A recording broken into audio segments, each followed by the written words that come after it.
8வது அதிகாரம்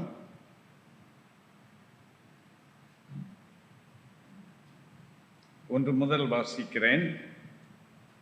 ஆனபடியால் கிறிஸ்து இயேசுவுக்கு உட்பட்டவர்களாயிருந்து மாம்சத்தின் படியாய் நடவாமல் ஆவியின் படியே நடக்கிறவர்களுக்கு ஆக்கினை தீர்ப்பு இல்லை.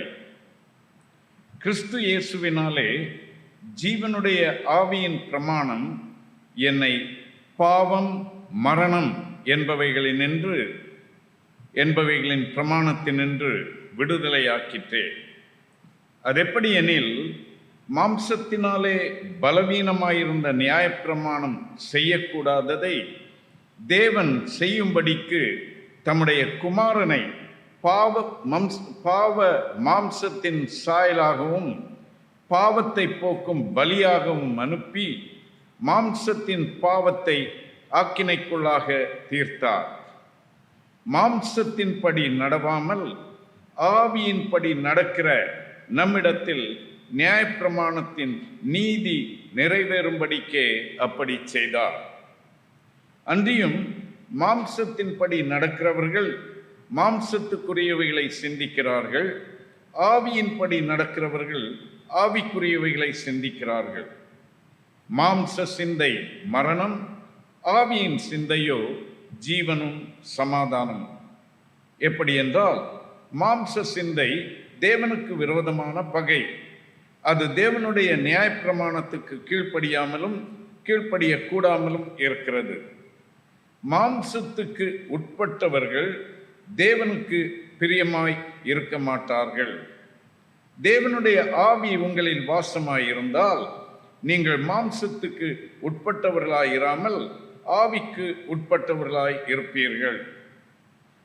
கிறிஸ்துவின் ஆவி இல்லாதவன் அவருடையவன் அல்ல.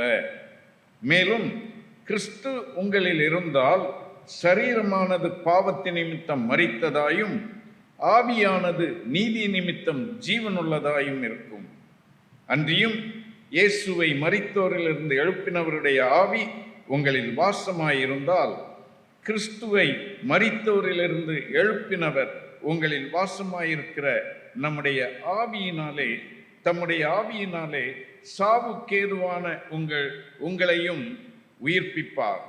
ஆகையால் சகோதரரே, மாம்சத்தின்படி பிழைப்பதற்கு நாம் மாம்சத்துக்கு கடனாளிகள் அல்ல. மாம்சத்தின்படி பிழைத்தால் சாவீர்கள், ஆவியினாலே சரீரத்தின் செய்கைகளை அழித்தால் பிழைப்பீர்கள். மேலும் எவர்கள் தேவனுடைய ஆவியினாலே நடத்தப்படுகிறார்களோ அவர்கள் தேவனுடைய புத்திரராய் இருக்கிறார்கள்.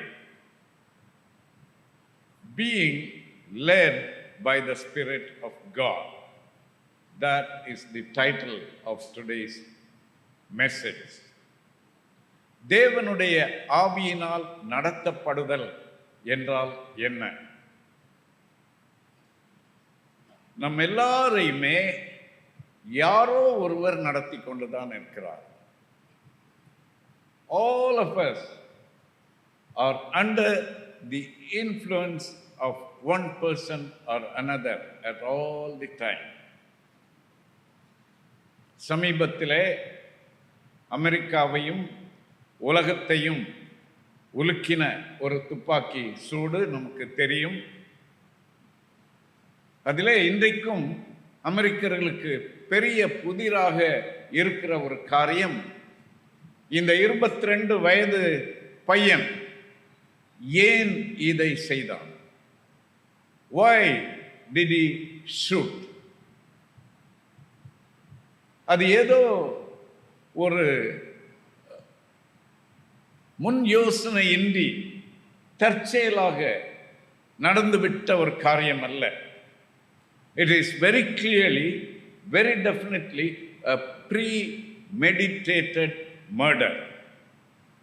அதிக திட்டமிட்டு நிறைவேற்றப்பட்ட ஒரு கொலை. 22 வயது வாலிபன் இப்படிப்பட்ட ஒரு செய்கையை செய்ய வேண்டுமா? அமெரிக்காவிலே, குறிப்பாக அவன் வசிக்கிற மாநிலத்திலே அந்த குற்றத்திற்கு என்ன தண்டனை என்பது அவனுக்கு தெரியும். என்ன தண்டனை? என்ன சொல்லுங்க? மரண தண்டனை. 2 ஆப்ஷன் கொடுப்பார்களாம். ஒன்று இன்ஜெக்ஷன் போடுவார்கள், விஷ ஊசி போடுவார்கள். அது அவனுக்கு பிடிக்கவில்லை என்றால் அவனை துப்பாக்கியால் சுடுவார்கள். அதை அவனிடத்தில் கேட்பார்கள், வாட் டு யூ சூஸ் என்று. இங்கே நாம் வாசித்த பகுதியிலே மரண தண்டனைக்கு வைக்கப்பட்டிருக்கிறவர்களுக்கு விடுதலை என்பதுதான் இந்த செய்தியின் சாராம்சம். கிறிஸ்து இயேசுவுக்கு உட்பட்டவர்களுக்கு ஆக்கினை தீர்ப்பு இல்லை, மரண தீர்ப்பு இல்லை. கிறிஸ்து இயேசுவுக்கு உட்பட்டவர்கள் எப்படி நடத்தப்படுவார்கள், எப்படி வாழ்வார்கள் என்பது மீதி வசனங்களிலே நமக்கு சொல்லப்பட்டிருக்கிறது. எப்படியாம்? மாம்சத்தின் படி அல்ல, ஆவியின் படியே நடத்தப்படுவார்கள். மாம்சத்தினால் நடத்தப்படுகிறவர்கள் அல்ல, ஆவியினாலே நடத்தப்படுகிறவர்கள். Going back to that young man, எனக்கு ரொம்ப துக்கமாக இருந்தது அதை படித்து பார்க்கும்போது, அந்த செய்தியை கேட்கும் போதெல்லாம். ஏன் இவன் இந்த காரியத்தை செய்தான்? என் உள்ளத்திலே வந்த ஒரு கேள்வி, இந்த துப்பாக்கி எப்படி இவன் கையில கிடைத்தது? இந்த துப்பாக்கிக்குரிய லைசன்ஸ் அவனிடத்தில் இல்லை, ஆனால் அதற்கு நிறைய பயிற்சி எடுத்திருக்கிறான், நீண்ட கால பயிற்சி எடுத்திருக்கிறான். ஆகவே வெரி கிளியர்லி ப்ரீமெடிடேட்டட் மர்டர். அப்படி பயிற்சி எடுக்கிறான் என்றால் அவனுக்கு பயிற்சி கொடுக்க யாரோ இருக்கிறார்கள். அவன் தனியாக தானாக அதை செய்யவில்லை, அவனை இயக்குகிறவர்கள் யாரோ இருக்கிறார்கள். அவங்க அப்பாவே ஒரு லா என்ஃபோர்ஸ்மெண்ட் ஆஃபீஸர். அவர் தன்னுடைய வேலையை ராஜினாமா செய்து விட்டார். நான் என்ன வேலையை செய்கிறேனோ அதிலே என் குடும்பத்தில் தோல்வி வந்து விட்டது என்று ராஜினாமா செய்து விட்டார். But that doesn't solve the problem. அதற்கு பிறகு அந்த அப்பா மனம் உடைந்து கதறி சொல்கிறார், நான் இந்த ஒரு நல்ல உத்தியோகத்திலே இருந்து கொண்டே என்னுடைய மகனுடைய வாழ்க்கையிலே இதை சொல்லிக் கொடுக்க தவறிவிட்டேனே. I failed to implement discipline in my own son. ஆகவேதான் அவன் இன்றைக்கு துப்பாக்கி முன்பாக நிறுத்தப்படுகிறான். அன்பானவர்களே, நம் வீடுகளிலே வாலிப பிள்ளைகள் இருக்கிறார்கள், பேர பிள்ளைகள் இருக்கிறார்கள். நாம் அதிகமாக யோசிக்க வேண்டும். எந்த ஒரு மனிதனானாலும், குறிப்பாக தீவிரவாதிகள், take for example this young man again, அவர்களுக்கெல்லாம் அவர்களை வழி நடத்துகிறவர்களுக்கு பேர் என்ன தெரியுமா? அவர்களுக்கு குருவாக ஆசானாக இருக்கிறவர்களுக்கு ஆங்கிலத்தில் என்ன சொல்லுவார்கள் தெரியுமா? என்ன சொல்லுவாங்க? ஹேண்ட்லர். கேள்விப்பட்டிருக்கிறீங்களா? ஹேண்ட்லர். அதாவது அவர்களை கையாள்வது யார்? Who is his handler? இப்ப இந்த இளைஞனுடைய வாழ்க்கையிலேயும் அதைத்தான் தேடிக்கொண்டிருக்கிறார்கள். யார் இவனுடைய ஹேண்ட்லர்? நாம் நல்ல வாழ்க்கை வாழ வேண்டுமானாலும் சரி, கெட்ட வாழ்க்கை வாழ வேண்டும் என்றாலும் சரி, நமக்கு ஹேண்ட்லர்கள் இருக்கிறார்கள். யாரோ ஒருவர், அவருடைய ஐடியாலஜி நம்மை இயக்கி கொண்டிருக்கிறது, அவரால் கவரப்படுகிறோம். அது நாம் சரியான திசையில போகிறோமா தவறான திசையில போகிறோமா என்பதை தீர்மானித்து விடுகிறது. இன்று இயேசு நம்மை எதற்கு அழைக்கிறார் என்றால், வருத்தப்பட்டு பாரம் சுமக்கிறவர்களே, நீங்கள் எல்லாரும் என்னிடத்தில் வாருங்கள், நான் உங்களுக்கு இளைப்பாறுதல் தருவேன். நீங்கள் என் நுகத்தை ஏற்றுக்கொள்ளுங்கள். என் நுகம் உங்களுக்கு கடினமாக இருக்காது, அது லகுவாக இருக்கும் என்று அவர் அழைக்கிறார். Jesus wants to become your handler. நம்முடைய வாழ்க்கையிலே நிறைய நேரங்களிலே பல குழப்பங்கள் வருகின்றன. காரணம் என்னவென்றால், நான் யார் என்பது எனக்கே தெரியவில்லை. I am very confused about who I am. ஆனால் ஆண்டவர் மிக தெளிவாக சொல்லியிருக்கிறார், நீ என் பிள்ளை. We are God's child. அதுதான் நமக்கு இருக்கிற மிக உன்னதமான அந்தஸ்து. அதற்கு மேலான அந்தஸ்து ஒருவருக்கும் ஒரு காலம் கிடைக்க முடியாது. அந்த அந்தஸ்தை பெற்றுவிட்டோம் என்றால் அதற்கு பிறகு வாழ்க்கையிலே மேலான லட்சியங்கள் இருக்கவே முடியாது. நான் தேவனுடைய பிள்ளை, நான் தேவனால் நடத்தப்படுகிறேன்.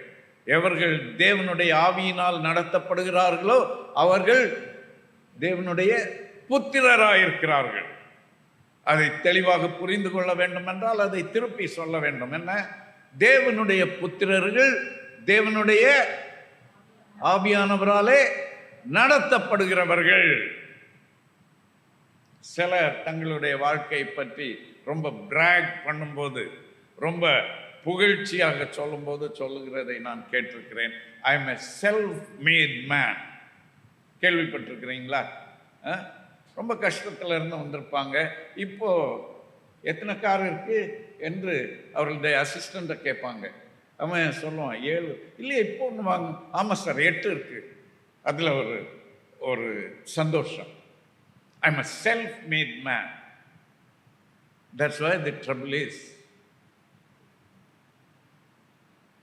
டாக்டர் பில்லி கிராம் ஒரு முறை விமானத்தில் போய்கொண்டிருக்கும்போது, ஊழியத்திற்காக போய்கொண்டிருக்கும்போது, அந்த விமானத்தில் ஒரு பேசஞ்சர் நிறைய குடித்து விட்டு அவர் சட்டையெல்லாம் கழட்டி வைத்து கொண்டு மற்ற பேசஞ்சர்ஸ்க்கு இடைஞ்சல் செய்து கொண்டிருந்தாராம். அப்போ அந்த ஏர் ஹோஸ்டர்ஸ், ஸ்டீவர்ட் எல்லாம் வந்து அவரை அமைதிப்படுத்த முயற்சி செய்தார்களாம். அவர்களால் முடியவில்லை. அப்போ இவாஞ்சலிஸ்ட் பில்லி கிராம் விமானத்தில் இருக்கிறார் என்று அவரிடத்தில் கேட்டார்களாம், ஐயா நீங்கள் கொஞ்சம் பேசி பார்ப்பீங்களா அவர்கிட்ட என்று. அவர் ரொம்ப தயக்கத்தோடு எழுந்து போனாராம். போய் இங்கே நின்ற உடனே, ஹலோ யங் மேன் என்றாராம். Hi doctor Billy Graham, I am your convert என்றாராம். இவருக்கு ரொம்ப தூக்கி வாரி போட்டு விட்டாராம். அவர் சொன்னாராம், that's the trouble, you are my convert, not Jesus convert என்று. யாரை பின்பற்றுகிறோம்? யார் நம்மை வழி நடத்துகிறார்கள்? சில நேரம் நாம் எல்லாம் விசிறிகளாக மாறிவிடுகிறோம், fans. But God is wanting followers. உன் சிலுவை எடுத்துக்கொண்டு என் பின்னாலே வா, follow me, take up your cross and follow me என்று இயேசு அழைக்கிறார். இதை நாம் எப்படி செய்ய போகிறோம்? முதலாவது அவருடைய பிள்ளைகள் ஆக வேண்டும் என்று வேதம் சொல்லுகிறது.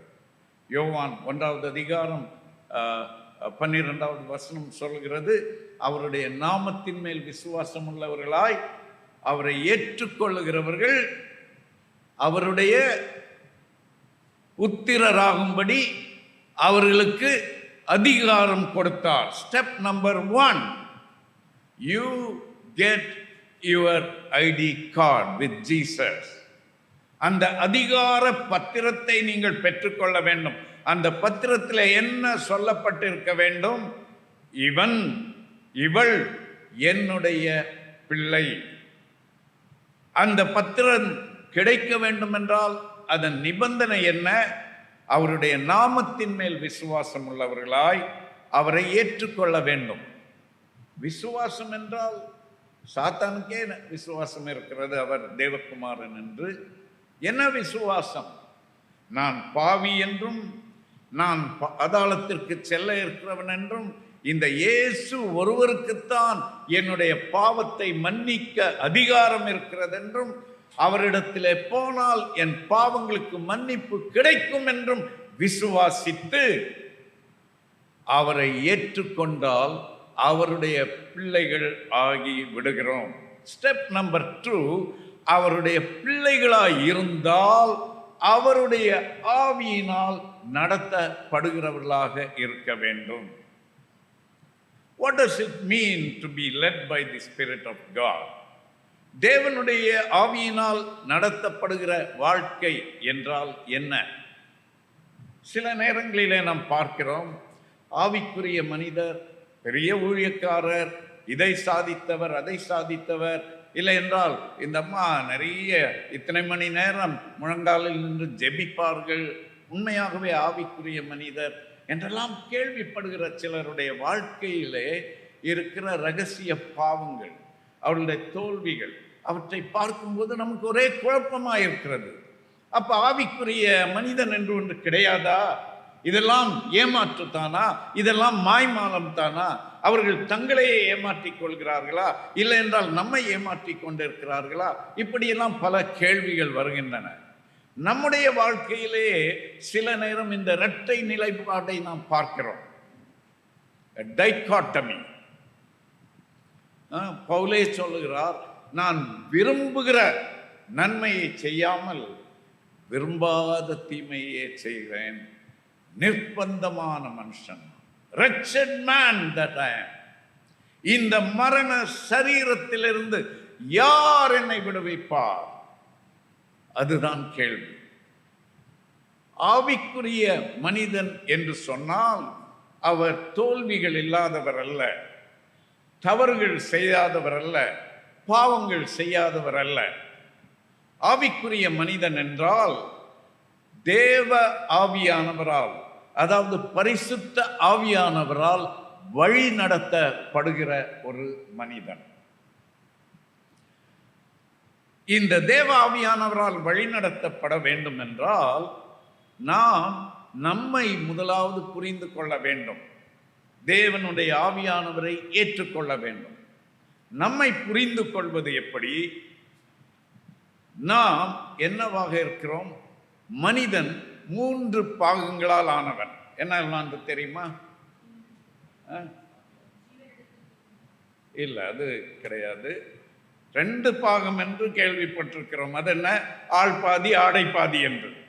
அதல்ல வேதம் சொல்வது. மனிதன் என்பவன், human being is a tripartite being என்று 3 பாகங்கள் கொண்ட ஒரு ஆள் தான் மனிதன். எதெல்லாம்? ஆவி, நமக்குள்ளே ஆவி இருக்கிறது, வேற ஆத்துமா இருக்கிறது, வேற சரீரம் இருக்கிறது. இதை ட்ரைபார்டைட் வியூ என்று சொல்வார்கள். 3 பாகங்கள் என்கிற தத்துவம். இன்னொரு தத்துவம் பைபார்டைட் வியூ, அதாவது 3 பாகங்கள் கிடையாது, 2 பாகங்கள் தான் என்று. அது என்ன 2 பாகங்கள் என்றால், ஒன்று சரீரம், இன்னொன்று ஆவி என்று அழைக்கப்படுகிற ஆத்துமா, இல்லை என்றால் ஆத்துமா என்று அழைக்கப்படுகிற ஆவி என்று. அப்படி அல்ல, வேதம் நமக்கு இதை தெளிவாக சொல்லி கொடுக்கின்றது. ஆதியாகமத்திலே பாருங்கள், ஆதியாகமம் 2வது அதிகாரம் 7வது வசனம் வாசிங்க.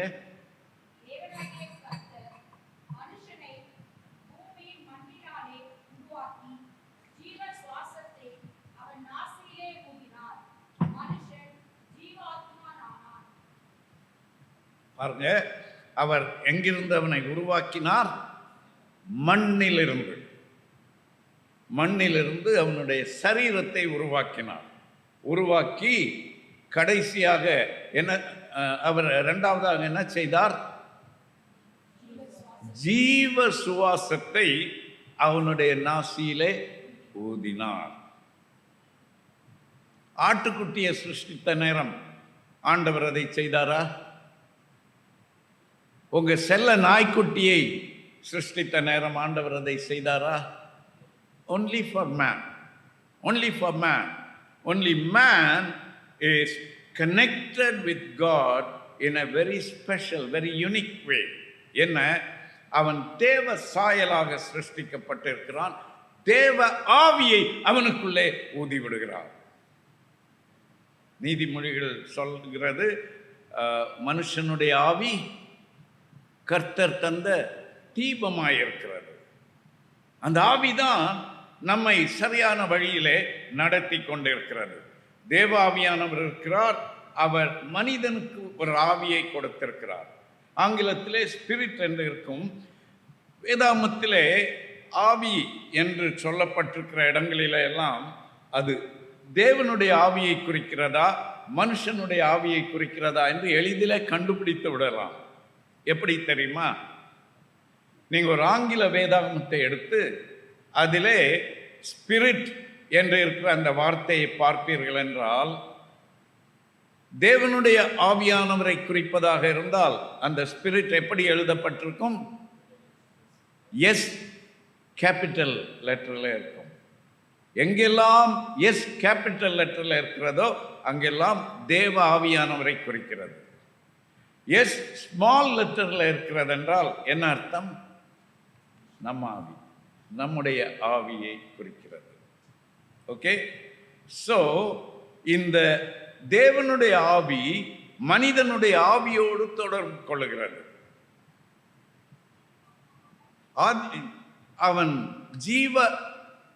அவன் நாசியிலே அவர் தன்னுடைய ஜீவ சுவாசத்தை ஊதின போது அவன் என்னவாக மாறினான்?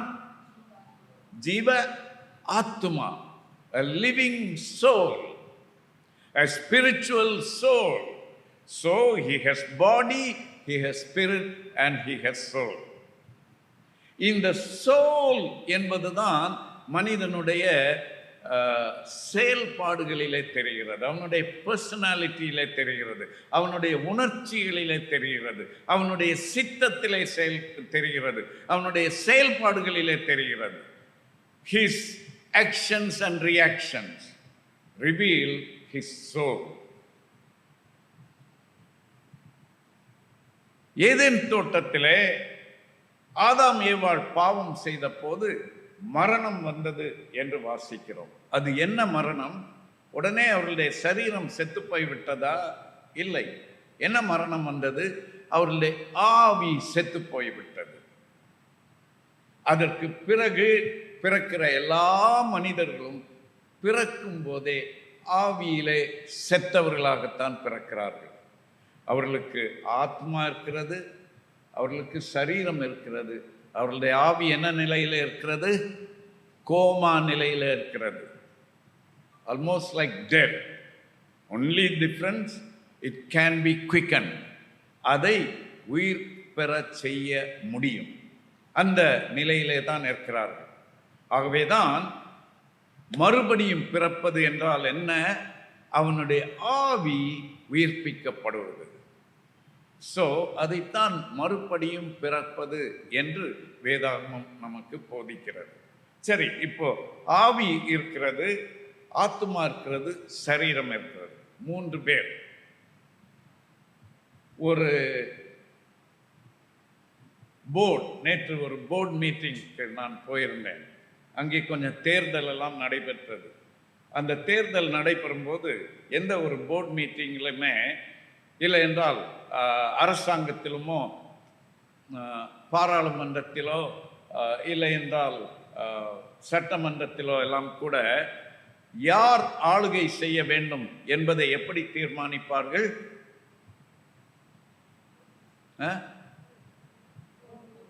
ஓட்டு போட்டு மெஜாரிட்டி. மெஜாரிட்டி என்றால் எவ்வளவு?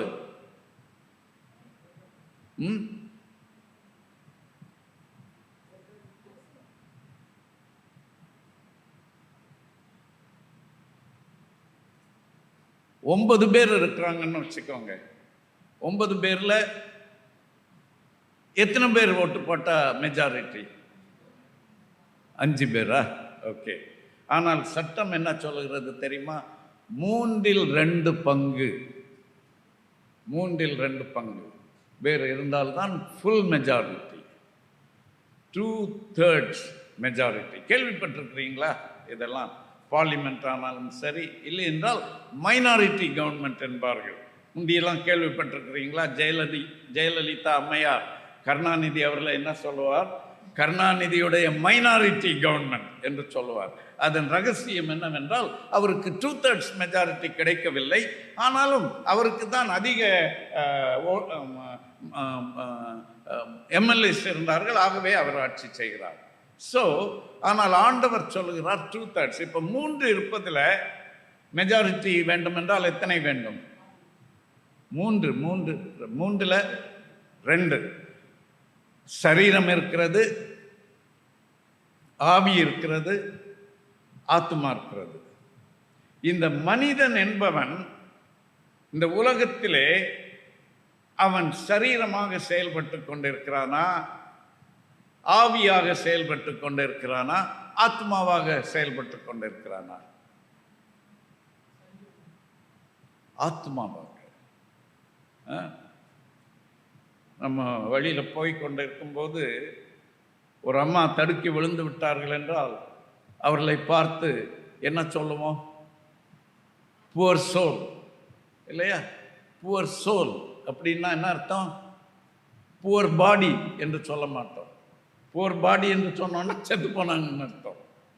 புவர் ஸ்பிரிட் என்று சொல்ல மாட்டோம். Poor soul. ஏனென்றால் சோல், நம்முடைய சோல் என்றால் பாருங்க, ஆவிக்குரியது என்ற அர்த்தம் அல்ல. இந்த ஆன்மீகம் என்று ஒன்று சொல்லப்படுவதனால இதில் நாம் குழம்பி விடுகிறோம். இந்த ஆவியினால் நடத்தப்படுவதை பற்றி அறியாதவர்கள், ஆவியிலே செத்தவர்களாக இருக்கிறவர்கள் தான் ஆன்மீக மாநாடு நடத்துவார்கள், ஆன்மீக வளர்ச்சிக்காக மலைக்கு போவார்கள், அதெல்லாம் செய்வார்கள். ஆனால் கிறிஸ்தவர்கள் ஒரு கூட்டம் நடத்துகிறார்கள் என்றால் என்ன போடுவார்கள் போஸ்டர்லே? ஆவிக்குரிய ஸ்பிரிச்சுவல். ஆகவே வித்தியாசம் தெரிகிறதா? ஸ்பிரிச்சுவலுக்கும் ஆன்மீகத்திற்கும், ஆவிக்குரியவுக்கும் ஆன்மீகத்திற்கும். ஆன்மீகம் என்பது உலகத்தில் உள்ள எல்லாருக்கும் இருக்கிறது. இந்த ஆவியிலே உயிர் பெற்றவர்கள் என்பவர்கள் சிலர் தான், இல்லையா? நீங்களும் நானும் அவ்விதமாக கிறிஸ்துவினாலே உயிர்ப்பிக்கப்பட்டவர்கள், ஜனிப்பிக்கப்பட்டவர்கள். பாவத்திலே மரித்திருந்த நம்மை கிறிஸ்து உயிர்ப்பித்தார். ஆகவே ஆவியிலே உயிர்ப்பிக்கப்பட்டவர்கள். எப்படி நாம் நடத்தப்பட, இந்த மனிதனுடைய இந்த மெஜாரிட்டி யார் ஆட்சி செய்வது? இப்போ இதை முக்கியமாக மனிதனிலே அவனை கண்ட்ரோல் பண்ணி நடத்தி கொண்டிருப்பது ஆவியா, ஆத்மாவா, சரீரமா?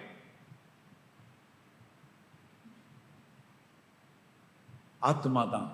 ஆத்மா. இந்த ஆத்மா என்ன செய்கிறது? தனக்கு கூட ஒருத்தர் தேவை, அப்பதான் ஆட்சி செய்ய முடியும். 2/3 மெஜாரிட்டி வேண்டும். இந்த ஆத்மா தேவனிடத்திலே வாஞ்சையாக இருந்தால் பரிசுத்த ஆவியானவரை தன் பக்கமாக சேர்த்து கொள்ளுகிறது. அப்போ என்ன ஆகிறது? சரீரம் எதிர்கட்சியாகி விடுகிறது. இப்போ சரீரத்திற்கு பவர் கிடையாது.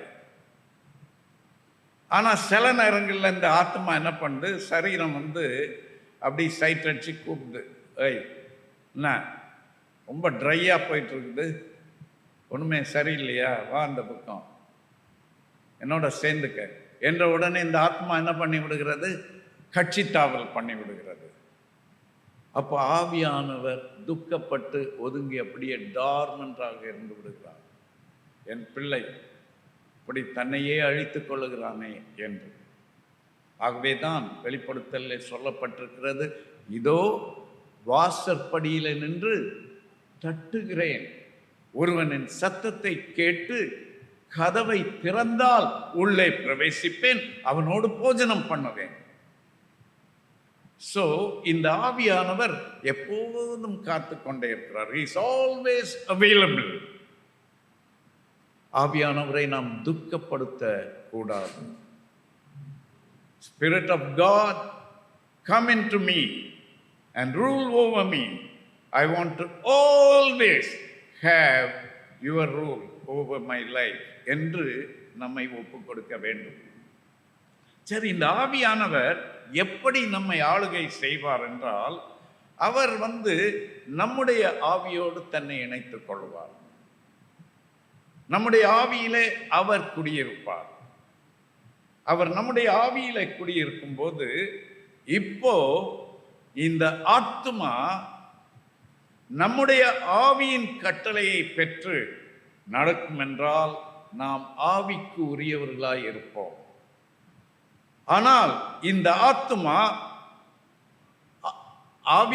ஆவியானவரால் நடத்தப்படுகிற இந்த ஆவியின் கட்டளையை ஏற்றுக்கொள்ளாமல் சரீரம் அல்லது மாம்சம் என்பதன் கட்டளையை ஏற்றுக்கொள்ளும் என்றால் அதுதான் மாம்சத்தின் படி நடக்கிற வாழ்க்கை. இப்ப புரிகிறதா? இந்த ரோமர் 8வது அதிகாரத்தில் சொல்லப்பட்டிருப்பதன் சாராம்சம் என்னவென்று. ஆகவே அவர் சொல்லுகிறார், நீங்கள் மாம்சத்தினால் நடத்தப்படுகிறீர்களா இல்லை என்றால் ஆவியினாலே நடத்தப்படுகிறீர்களா என்பதை யோசித்துக் கொள்ளுங்கள். ஆக அவர் சொல்லுவது நீங்கள் என்று சொல்லும்போது இந்த மாம்சத்தையும் சொல்லவில்லை, இந்த ஆவியையும் சொல்லவில்லை, உங்கள் ஆத்துமாவை குறித்து சொல்லுகிறார். இப்ப ஆத்துமா கையிலே தான் இருக்கிறது. நாம் ஆவிக்குரிய வெற்றி வாழ்க்கை வாழப்போகிறோமா, பிசாசுக்கு அடிமைகளாக சரீரத்தின் இச்சைகளுக்கு உடன்பட்டு நடக்கப் போகிறோமா என்று. நமக்கு 3 எதிரிகள் இருக்கிறார்கள் இந்த உலகத்தில். என்னெல்லாம்? உலகம், மாமிசம், பிசாசு. இந்த 3ம் நம்மை அவர்கள் பக்கம் இழுக்க முயற்சி செய்து கொண்டே இருக்கிறார்கள். ஆனால் தேவனுடைய ஆவியினால் நாம் நடத்தப்படும் போது வெற்றி வாழ்க்கை செய்து முன்னேறி கொண்டே போக முடியும். சரி, இந்த அப்போ சரீரம் எதற்காக? நமக்கு ஒரு ஸ்ட்ரக்சர் இருப்பதற்காக, இந்த உலகத்தோடு நாம் இணைந்து இருப்பதற்காக. இந்த சரீரம் பூமியிலிருந்து எடுக்கப்பட்டது, இந்த ஆவி வானத்திலிருந்து வந்தது. அதை புரிந்து கொள்வதற்கு நம்முடைய ஸ்டமக், நம்முடைய லங், இந்த 2ஐயும் எடுத்துக்கொள்வோமே. லங் நாம் சுவாசிக்க பயன்படுத்துகிறோம், நம்முடைய நுரையீரல். நம்முடைய வயிறு, ஸ்டமக், அதுக்கு என்ன சொல்லுவாங்க தமிழில்? ஸ்டமக், இரைப்பை. இரைப்பை இருக்கிறதே, அதில் நீங்கள் நினச்சி பாருங்க, இரைப்பையில் என்னெல்லாம் போடுறோம்? கீரை வாங்கிட்டு வர்றோம், அதில் புழு இருக்குது, அதில் மண் இருக்குது, அதெல்லாம் உள்ளே போகுது.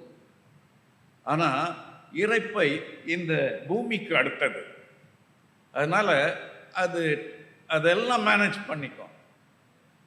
ஆனால் உங்கள் நுரையீரலுக்குள்ள கொஞ்சம் விஷ வாயுவை ஊற்றி பாருங்களேன், செலுத்தி பாருங்களேன், என்ன ஆகும்? அவ்வளோதான், ஆட்டம் க்ளோஸ் இல்லையா? ஸோ பூமிக்கு உரியது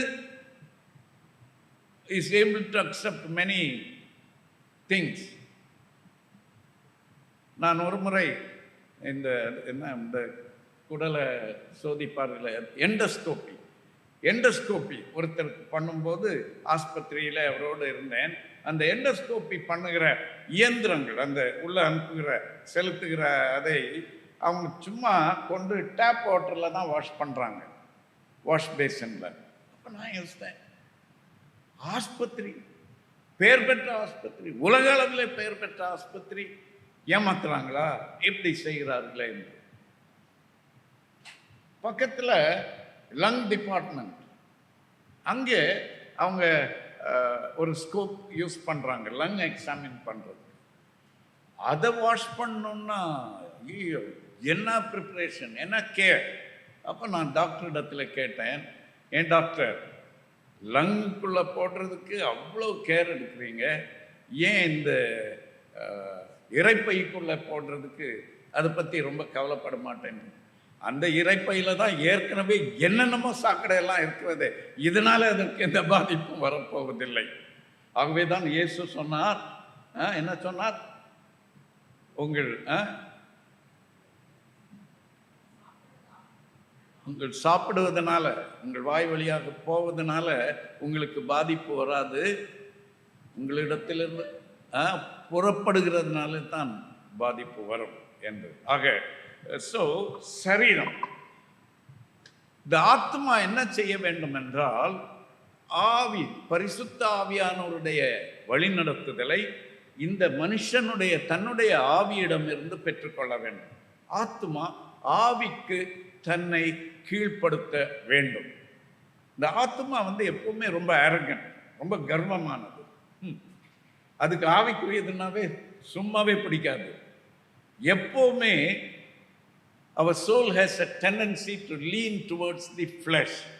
சரீரத்தோடு நிற்க வேண்டும் என்றுதான் அது முயற்சி செய்யும். ஆகவேதான் கிறிஸ்தவ வெற்றி வாழ்க்கை என்பது ஒரு போராட்டம்.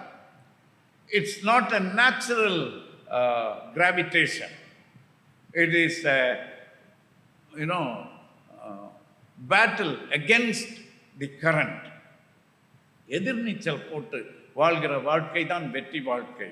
எதிர்நீச்சல் போட்டு வாழ்கிற வாழ்க்கை தான் ஆவிக்குரிய வாழ்க்கை. இதை நாம் அறிந்திருக்க வேண்டும். சரி, இப்போ இந்த ஆத்மா சில நேரங்களில் என்ன பண்ணுகிறது? ஆவியின் வழிநடத்துதலை பெறாமல் நிறைய காரியங்களை இந்த ஆத்மாவே செய்ய ஆரம்பித்து விடுகிறது. ஏன் நமக்கு வாழ்க்கையில ஆவிக்குரிய போராட்டங்கள் இருக்கின்றன என்பதற்காக நான் இதை சொல்லுகிறேன். உதாரணமாக பாருங்கள், நம்முடைய வாழ்க்கையில் இருக்கிற நம்முடைய வில், சித்தம் என்று சொல்லுகிறோம் இல்லையா, என்னுடைய வில் பவர். நான் சொன்னேனே, ஐ am a self made man என்று. அவரை போன்றவர்கள், அவர்களுடைய சித்தம், பிறகு அவர்களுடைய உணர்ச்சிகள், ஃபீலிங்ஸ், அது சந்தோஷமான ஃபீலிங்காக இருக்கலாம், துக்கமான ஃபீலிங்காக இருக்கலாம், கோபமான ஃபீலிங்காக இருக்கலாம், அன்பான ஃபீலிங்காக இருக்கலாம். இவையெல்லாம் இவைகளுடைய இருப்பிடம் எது? சரீரமா, ஆவியா, ஆத்மாவா? எங்க இருக்கிறாங்க இவங்கெல்லாம்? ஆத்மாவில் தான் இருக்கிறாங்க. ஸோ இந்த ஆத்மா, அதே மாதிரி நம்முடைய விருப்பங்கள், our ambitions and our desires, அதெல்லாம் நம்முடைய டிசிஷன்ஸ், தீர்மானங்கள், இதெல்லாம் கூட இங்கே தான் இருக்கிறது. நம்முடைய இருதயத்திற்குள்ளே நம்முடைய மனம், அவர் மைண்ட், இதெல்லாம் இந்த ஆத்மாவோடு சேர்ந்தது. அது மட்டுமல்ல, நம்முடைய வயிறும் ஆத்மாவோடு சேர்ந்தது என்று சொல்லுகிறது வேதம். அதாவது திராட்சை ரசத்தை குடிப்பது உன் இருதயத்திற்கு சந்தோஷத்தை கொடுக்கும், உன் ஆத்மாவுக்கு சந்தோஷத்தை கொடுக்கும் என்று. ஆகவே திராட்சை ரசத்தை குடிப்பது ஆவிக்குரிய வளர்ச்சிக்காக அல்ல, அது உன்னுடைய சோல் அண்ட் ஸ்டமக்கை, பாடியை திருப்திப்படுத்துவதற்காக. சந்தோஷமான காரியங்கள் நிறைய நேரங்களிலே அப்படி இந்த உலக பிரகாரமான காரியங்களுக்காக இருக்கிறது. ஆனால் ஒரு தேவனுடைய பிள்ளை, ஆவியானவராலே வழிநடத்தப்படுகிற ஒரு மகன், மகள் எப்படி வாழ வேண்டும் என்றால், தேவனுடைய ஆவியானவரிடமிருந்து தன்னுடைய ஆவிக்கு கட்டளையை பெற்று அந்த கட்டளையை தன்னுடைய ஆத்மாவுக்கு கொடுத்து அந்த கட்டளையினால் வழிநடத்தப்படுகிற மனிதன்தான் ஆவிக்குரிய மனிதனாக இருக்க முடியும், வெற்றி வாழ்க்கை வாழ முடியும். சில நேரங்களிலே நமக்கு ரொம்ப துக்கம் வருகிறது, ரொம்ப ஏமாற்றம் வருகிறது, ரொம்ப குழப்பம் வருகிறது. வாழ்க்கையில் நாம் நம்பி இருந்தவர்கள் ஏமாற்றி விடுகிறார்கள்.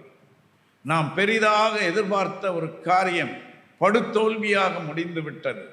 அதை நம்மால் தாங்கிக் கொள்ள முடியவில்லை, சகிக்க முடியவில்லை. இவையெல்லாம் வரும்போது என்ன செய்ய வேண்டும்? வேதாகமத்திலே நாம் வாசிக்கிறோம், 42வது சங்கீதம் 5வது வசனம் வாசிங்க. சங்கீதம் 42:5.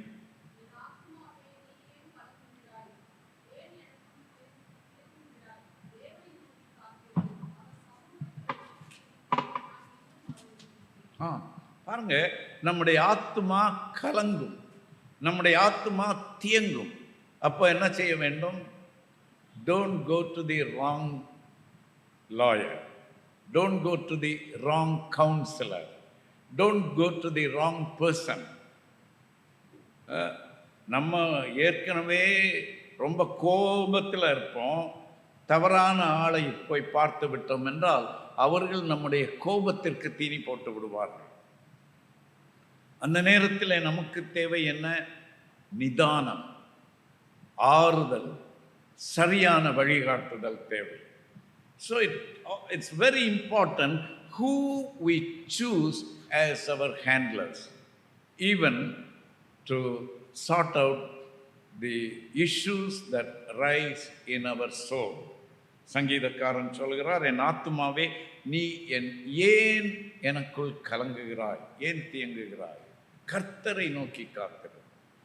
ஆகவே அன்பான கர்த்தருடைய பிள்ளைகளே, நம்முடைய ஆத்துமத்திலே கலக்கம் வரும்போது நாம் கர்த்தரை நோக்கி காத்திருக்க பழக வேண்டும். இயேசு கிறிஸ்து தன்னுடைய ஆத்துமாவிலே கலங்கினார். அப்போ என்ன செய்தார்? ஜெபம் பண்ணினார். தேவதூதர்களை அனுப்பி அவரை திடப்படுத்தினார் என்று பார்க்கிறோம். தாவீது ரொம்ப சோர்வடைந்திருக்கிற நேரத்தில் கர்த்தருக்குள் தன்னை திடப்படுத்தி கொண்டான். கர்த்தர் அவனுக்கு வெற்றி கொடுத்தார். தாவீது ஒரு யுத்தத்திற்கு போக வேண்டும் என்றால் அதற்கு முன் தேவனிடத்தில் கேட்டார், இதை நான் தொடரலாமா, இதில் வெற்றி எனக்கு கிடைக்குமா என்று கேட்டார். நம்முடைய பிரச்சனை என்னவென்றால், இந்த ஆத்மா நமக்கு என்ன சொல்லிட்டு இருக்கோம்னா, ரொம்ப இன்ஃப்ளூயன்ஸ் பை தி சரீரம். அதனால் என்ன சொல்லணும்னா, அங்கே போய் கேட்காத, செய்யாதன்னு தான் சொல்லுவார் அவர். அவர்கிட்ட போகாத. எனக்கு ரொம்ப நெருக்கமான நண்பராக இருந்த ஒருவர், நான் அவருக்கு ஒரு மென்டாராக இருந்தேன். அவருக்கு ஆலோசனைகள் கொடுத்தேன். அவரும் என்னை நம்பினார். அவருக்கு கொஞ்சம் வருமானம் வர ஆரம்பித்தது. அவர் என்ன செய்யலாம் என்று கேட்டார். ஒரு வீடு வாங்குங்கள் என்று சொன்னேன். வாங்கினார். எல்லாம் நன்றாய் போய் கொண்டிருந்தது. அவருடைய பிஸ்னஸ் நன்றாய் போய் கொண்டிருந்தது. திடீரென்று படுதோல்வி, படுகுழியிலே விழுந்து விட்டார். அந்த பிரச்சனையிலிருந்து வெளியே வருவதற்காக தன்னுடைய பிரதர்-இன்-லாவில் இருந்து, தன்னுடைய மதர்-இன்-லாவில் இருந்து அவர் கடன் வாங்காத ஆளே இல்லை என்கிற ஒரு நிலை வந்துவிட்டது.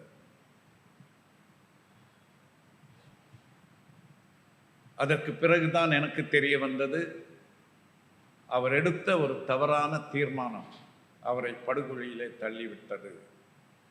அவருடைய தாயார் என்னை சந்தித்தார். சகோதரனே, அவனுக்கு எல்லா காரியங்களிலும் ஆலோசனை கொடுத்தீர்களே, உதவி செய்தீர்களே, ஏன் இதிலே கோட்டை விட்டு விட்டீர்கள் என்று. நான் சொன்னேன், அம்மா, எனக்கு தெரியவே தெரியாது. எல்லாம் முடிந்து விட்ட பிறகு நான் கேள்விப்பட்டு தான் உங்கள் மகனை விசாரித்தேன். அப்போதுதான் விஷயம் தெரிய வந்தது. அவரிடத்திலே கேட்டேன், ஏன் என் சிநேகிதனே, my friend, young man, why you never told me? You know what he said? என்ன சொன்னார் தெரியுமா? உங்களிடத்தில் கேட்டிருந்தால் நீங்கள் நோ சொல்லி இருப்பீர்கள். ஆகவே கேட்கவில்லை. Why do we fail in our life, in our spiritual life? Because we know that seeking God's guidance will give us victory, but we don't like it. Therefore, we fall into the pit. இப்போ ஆண்டவர் சொல்கிறார், கலங்காதே, திகையாதே, இப்போதாவது கர்த்தரை நோக்கி காத்திரு. As long as there is life, there is hope. ஜீவன் இருக்கிற வரைக்கும் நம்பிக்கை இருக்கிறது. It's never too late. Come back to safety zone. தேவன் அழைக்கிறார். நடந்ததெல்லாம் இருக்கட்டும், எல்லாவற்றையும் ரிவர்ஸ் பண்ணுவதற்கு இந்த தேவனால் கூடும். மனிதனால் கூடாதது தேவனால் கூடும். ஆகவே நாம் ஆத்ம பிரகாரமாக செய்த காரியங்களிலே தோல்வி அடைந்திருப்போம் என்றால், சோர்வு அடைந்து இருப்போம் என்றால், ரிட்டர்ன் டு காட். சங்கீதம் 23:3 வாசிங்க.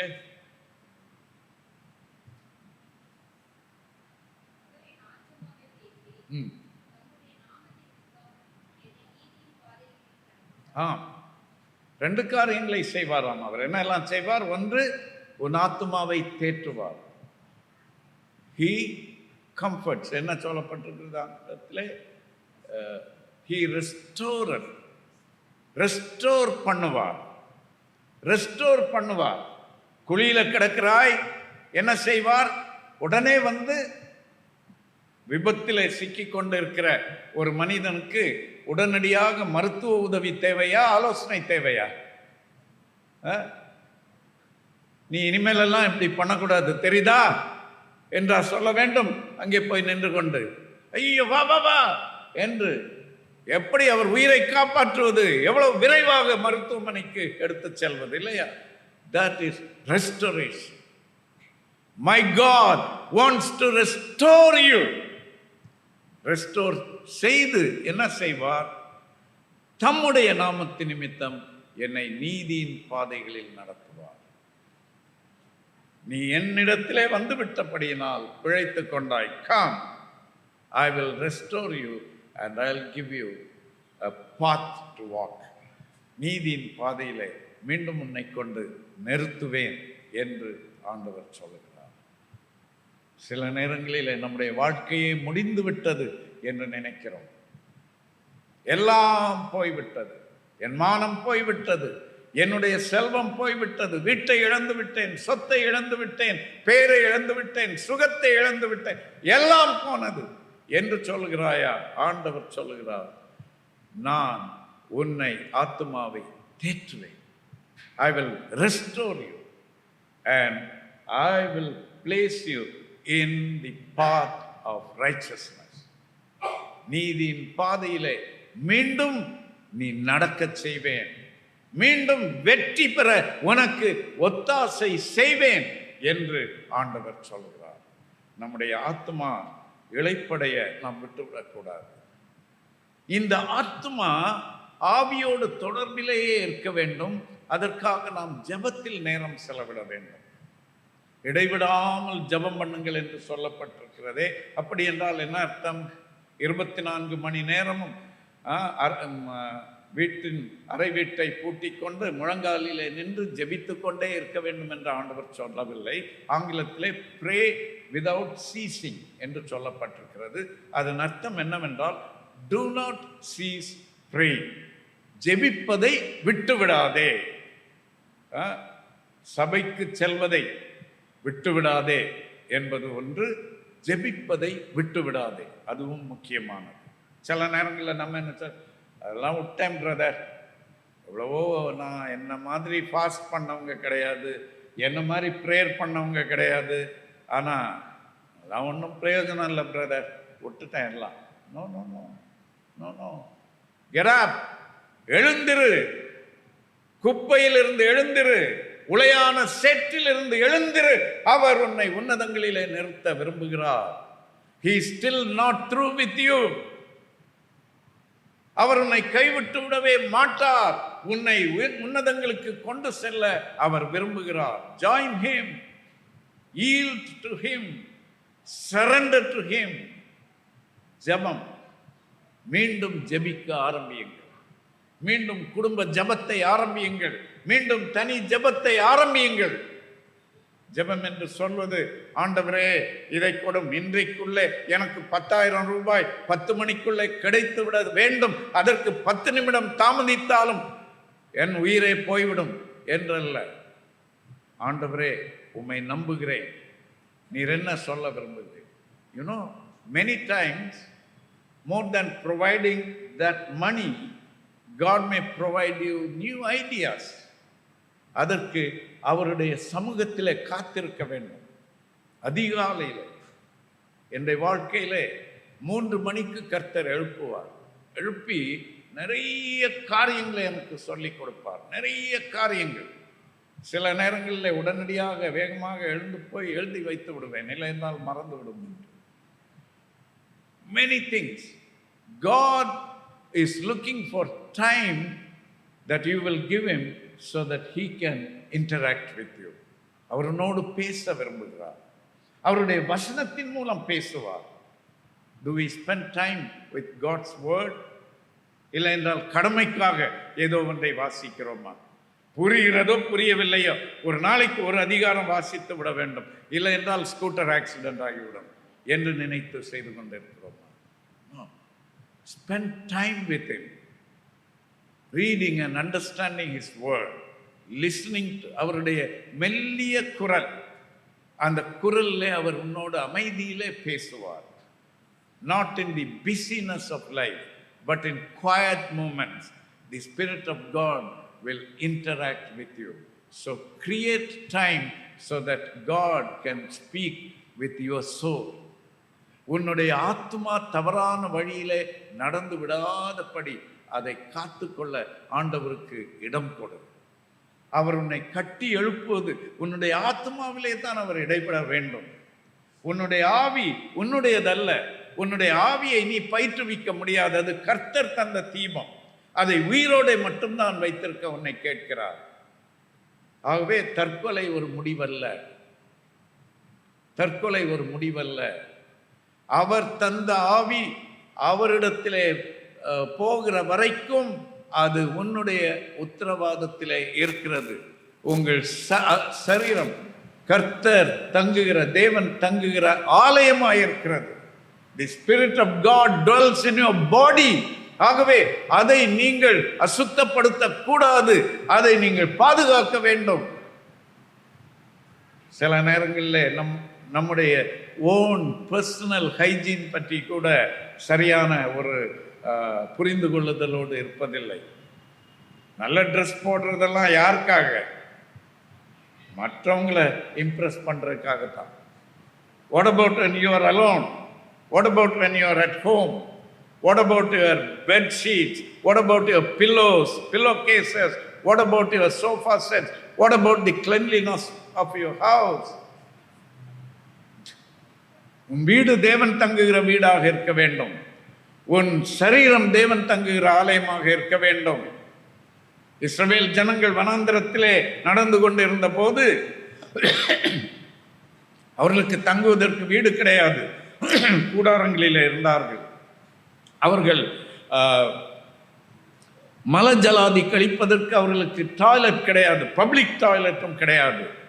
ஆகவே ஆண்டவர் அவர்களுக்கு போதித்தார். வேதம் சொல்லுகிறது, நான் சொல்லவில்லை. ஆண்டவர் என்ன போதித்தார்? நீங்கள் மலஜலாதி கழிக்க செல்லும் போது என்ன செய்ய வேண்டும்? ஒரு குழியை தோண்டி அதிலே அதை செய்து அதை மூடிவிட வேண்டும். ஏன் அதை செய்ய வேண்டும்? ஏனென்றால் தேவன் உங்கள் நடுவிலே உலாவ வருவார். அப்படி அவர் வரும்போது அசுத்தத்தை கண்டால் அவர் போய்விடுவார்.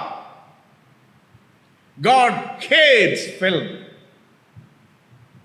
not only in your soul, but your soul reflects how you carry yourself at home with others, in our conversations, in our actions and reactions, in our vocabulary, in your jokes, in your joys, in what makes you happy.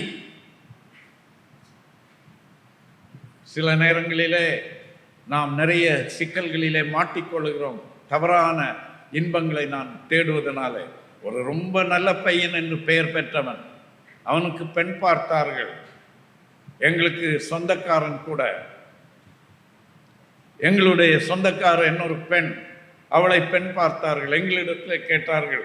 O super என்று சொன்னோம். தெரிந்தோ தெரியாமலோ நான் சொல்லிவிட்டேன், எதற்கும் Instagram, Facebook எல்லாம் கூட பாருங்க என்று. இந்த பெண் வீட்டார் போய் பார்த்தார்கள். அடுத்த நாளே பிளான் கேன்சல். என்னவென்று கேட்டேன். அவர் இப்படி கை போட்டிருப்பது ஒரு வெள்ளைக்கார பெண், இந்த கையிலே ஒயின் கப் இருக்கிறது. இதுதான் அவருடைய லைஃப் ஸ்டைல் என்றால் எங்கள் மகள் அவரோடு வாழ முடியாது. You know, what gives you pleasure determines you.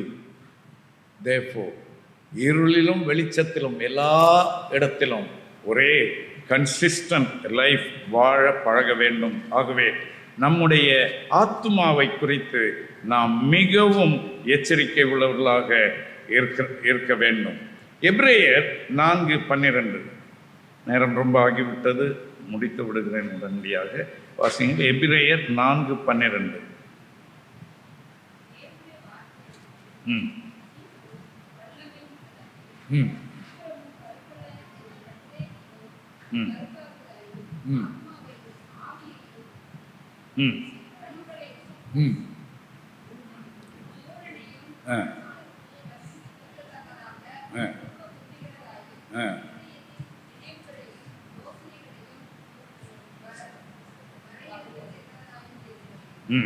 பாருங்க, the word of God deals with as.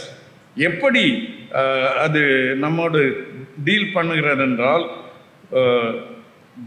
It discerns the thoughts and intentions of our heart. The thoughts and intentions, நம்முடைய நினைவுகளையும் யோசனைகளையும் என்று தமிழில் போடப்பட்டிருக்கிறது. ஆனால் அதன் சரியான மொழிபெயர்ப்பு நம்முடைய நினைவுகளையும் நம்முடைய நோக்கங்களையும் அறிந்திருக்கிறார். வெறும் நினைவுகள் அல்ல, நோக்கங்கள். What is your intention? ஒருத்தர்கிட்ட போய், ஐயா உங்களை விட்டு ஆளே இல்லை, நீங்க தான் பெஸ்ட் என்று சொல்லுகிறோம். அது உங்களுடைய thought. But what is your intention? அப்படி சொல்லிக்கிட்டு இந்த பக்கம் பார்த்து கண்ணை காட்டுறோம். எப்படி என்ன மீன் பண்ணுறோம்? இதெல்லாம் சொன்னால் தான் என் காரியம் நடக்கும். That's the intention. You know, there is hypocrisy. The intention is not pure. Our intentions have to be pure. அதற்குத்தான் ஆவியானவரால் வழி நடத்தப்படுகிற வாழ்க்கை நமக்கு தேவைப்படுகிறது. அந்த ஆவியானவராலே நாம் வழி நடத்தப்படுவோம் என்றால், கலாத்தியர்லே என்ன வாசிக்கிறோம்? அதோடு நான் முடிக்கிறேன், நேரம் ரொம்ப போய்விட்டது. கலாத்தியர் 5வது அதிகாரம் 16 முதல். யாராவது வாசிங்க. ம் ம் ம் ம் ம்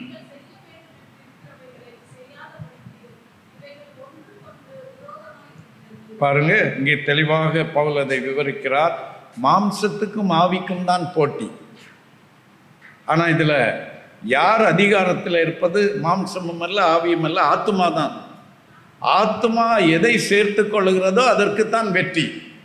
ஆகவே இந்த மாம்சம் வெற்றி பெறப் போகிறதா, ஆவி வெற்றி பெறப் போகிறதா என்பதை நம்முடைய ஆத்துமா நிதானிக்கப் போகிறது. ஆகவே இந்த ஆத்துமாவை நீங்கள் ஆவியோடு இணைத்தே வைத்துக் கொள்ளுங்கள். இந்த ஆத்துமா ஆவியின் தொடர்பில் இருந்து துண்டிக்கப்பட இடம் கொடாது இருங்கள். எபேசியருக்கு எழுதும்போது சொன்னார் பவுல், பிசாசுக்கு இடம் கொடாமலும் இருங்கள். Do not give the devil a foothold.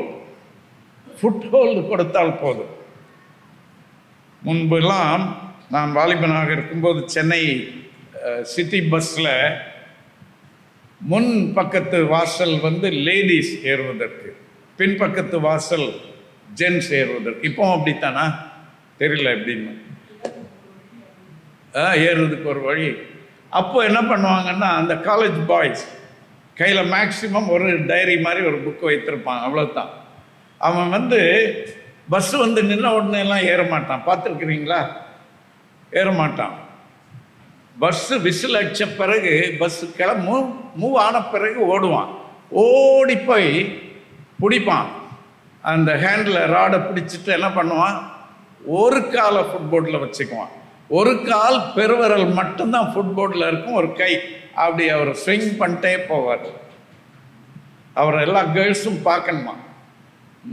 அவர் நினச்சிருக்கிறாரு, இதில் மோஸ்ட் பியூட்டிஃபுல் கேர்ள் என்னை பார்த்து மயங்கி எங்கள் வீட்டுக்கு மேரேஜ் புரோக்கர் அனுப்ப போகிறாங்க இப்போ, அப்படி என்கிற அவருடைய ஒரு நினைப்பு. அதுதான் இதற்கு காரணம். அப்புறம் என்ன, கொஞ்ச நேரம் கழித்து பார்த்தா ஃபுட்போர்டில் இருந்து ஏறிடுவார். ஏறிட்டு கொஞ்சம் கொஞ்சமாக முன்னுக்கு போவார். கடைசியாக எங்கே இறங்குவார் தெரியுமா? முன்பு இருந்த சட்டப்படி ஆண்கள் ஏறுகிற வாசல் வழியாக ஏறி, இப்போ இருக்கிற சட்டப்படி எல்லாரும் இறங்குகிற வாசல் வழியாக இறங்குவார். அப்போ த்ரூ அவுட் தி வே அவர் இங்கே ஒரு ரெடி, இங்கே ஒரு ரெடி, இப்படி ஒரு பார்வை எல்லாம் பார்த்து கேர்ள்ஸுக்கிட்ட எல்லாம் முறைப்பும் திட்டும் சாபமும் வாங்கி கொண்டே ஒரு சொரணையும் இல்லாமல் ஒரு வெட்கமும் இல்லாமல் இறங்கி போவார். What is the gain? You know, பிசாசுக்கு இடம் கொடுப்பது இப்படித்தான். அவனுக்கு கேட்பதெல்லாம் என்ன? கையை பிடித்துக் கொள்வதற்கும் கால் பெருவிரலை ஊனுவதற்கும் மட்டும் இடம் கொடுப்பா. நான் அட்ஜஸ்ட் பண்ணிக்கிறேன், நான் தொல்லை பண்ண மாட்டேன். ஆனால் இடம் கொடுத்தீங்கள் என்றால் அவன் உங்கள் வாழ்க்கை புறாவும் தேய்த்து கொண்டு நடந்து கடைசியாக உங்களுக்கு முன்னால் தான் போய் இறங்குவான்.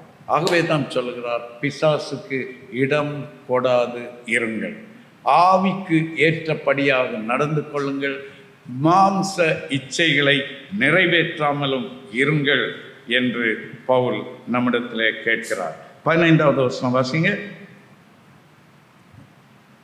18 கலாத்தியர் 5:18. ம் ம் ம் ம் ம் ம்